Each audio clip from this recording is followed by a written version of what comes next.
It is 410 AD. The last Roman soldiers are boarding ships at the coast of Britain. They leave behind roads, walls, cities, and a people who have forgotten how to defend themselves.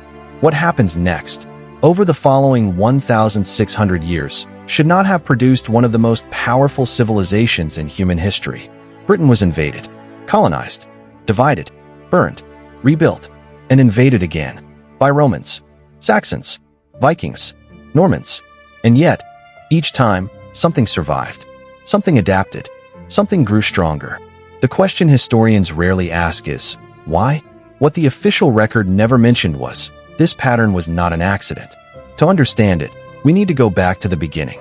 Before Rome arrived, the island we now call Britain was a patchwork of Celtic tribes, fierce, skilled, but fragmented. Julius Caesar raided twice, in 55 and 54 BC. He left without staying. It was Emperor Claudius who made Britain a province in 43 AD. For nearly 4 centuries, Roman legions held the island. They built Hadrian's Wall in 122 AD, not as a symbol of strength, but as an admission of limit.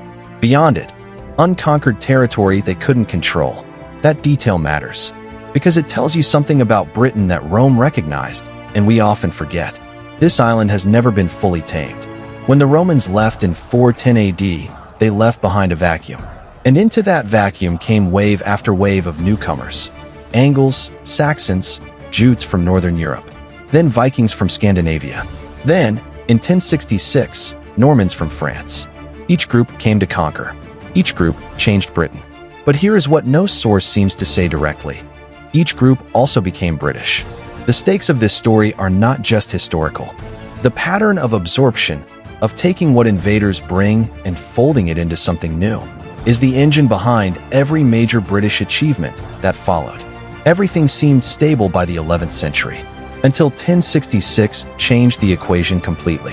On October 14th, 1066, 2 armies met at Hastings. One was Anglo-Saxon, one was Norman-French. Harold, the Saxon king, took an arrow, or so the story goes. William of Normandy became William the Conqueror. And within a generation, England had a new language, a new ruling class, and a new legal system. What the official record never mentioned was what this actually cost, and what it accidentally created. The Normans brought French vocabulary. The Saxons kept their Germanic roots. The collision produced Middle English, a language that could express both precision and emotion in ways neither tongue could alone. By the 14th century, Chaucer was writing in it. By the 17th, Shakespeare had inherited it. The conquest didn't erase England. It upgraded it. But there was a darker inheritance too. The Normans imposed a feudal hierarchy so rigid that by 1215, the barons themselves had enough. They forced King John to sign the Magna Carta, a document that limited royal power for the first time in English history. Picture the scene. It is June 15th, 1215. A meadow called Runnymede, beside the Thames. A king who has lost a war in France, bankrupted his treasury, and angered every noble in the land. He signs. He signs not out of principle, out of desperation. But that signature, extracted under pressure from a failing king, became the legal foundation for parliamentary democracy, for the rule of law, for rights that spread across the globe. Britain had stumbled into one of the most important documents in human history. And this is the first thread of the pattern. Britain's greatest achievements did not come from positions of strength. They came from moments of crisis. But here is where the story takes a darker turn, because the next crisis almost ended everything. A merchant ship docks in southern England. The rats on board carry something no one can see. Within 2 years, the Black Death had killed between a third and half of England's entire population. Villages were abandoned. Entire family lines ended. The feudal system, already strained, began to collapse under the weight of the dead. Ask yourself this. If the feudal order was built on a surplus of cheap labor, what happens when that labor disappears overnight? The answer is something no one predicted. The survivors had power. For the first time in centuries, ordinary English workers could demand higher wages. They could move between lords. They could refuse. The peasants who remained were, paradoxically, the most economically empowered generation of common people England had ever seen. The Black Death didn't just kill people. It broke a system that had kept millions in servitude for 3 centuries. Stay with me. Because what comes next is the part that nobody talks about. 2 centuries later, Henry VIII faced a different kind of crisis.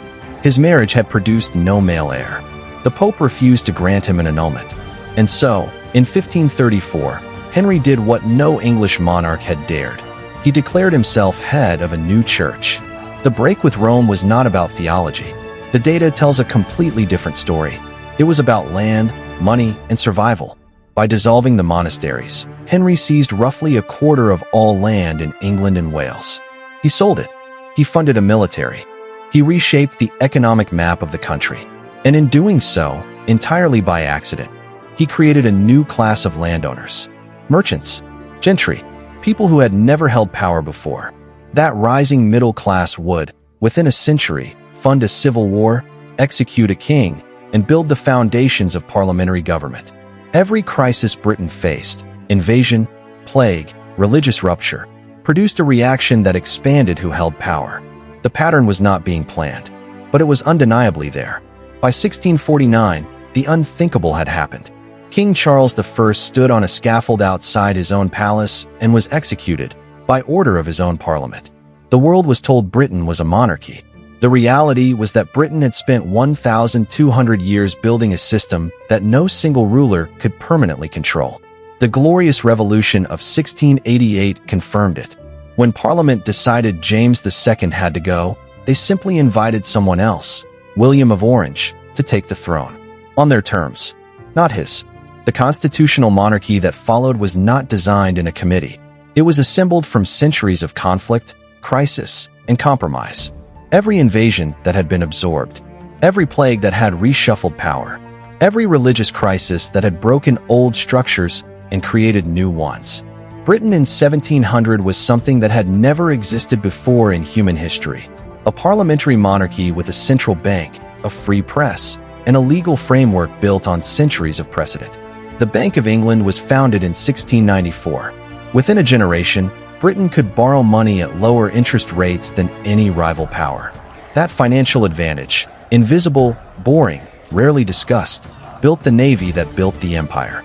For 1,600 years, this had been building, not by design, by survival. Each invader that came left something behind.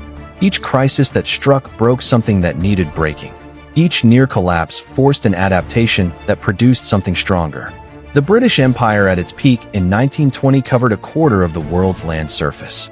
It was built on a nation that had been invaded, colonized, and nearly destroyed multiple times. The answer has been hiding in plain sight. Britain did not rise despite its history of invasion and crisis. Britain rose because of it. Every conqueror who landed on that island became, within generations, British. Every plague, every rebellion, every broken king added a layer. And that layered, contested, battered identity became the most adaptable civilization the modern world had ever produced. This is not just history. Look at the nations rising and falling right now. Look at which ones survive disruption and which ones shatter. The pattern Britain demonstrated over 1,600 years, absorb, adapt, rebuild, is not unique to Britain. But Britain is the clearest case study in what happens when a culture is forced to become resilient rather than merely powerful. The practical takeaway is not complicated. Civilizations that survive are not the ones that resist every invader, every shock, every change. They are the ones that take what comes and make it part of themselves. Britain didn't win because it was stronger. It won because it was harder to break. Most people look at British history and see wars, kings, and dates. Now you see the pattern underneath. The real story of Britain is not about conquest. It is about absorption, about a small, cold island at the edge of Europe that turned every threat into material. Most people will never connect these dots. Now you can. A Roman soldier left this island in 410 AD, convinced it would collapse within a generation. 1,600 years later, the language those Romans helped shape is spoken by 1.5 billion people. If this story deserved to be uncovered, help us find the next one. Next time, we go deeper into how a single financial invention in 1694 gave Britain an invisible empire before the visible one even began. The truth is stranger than you think.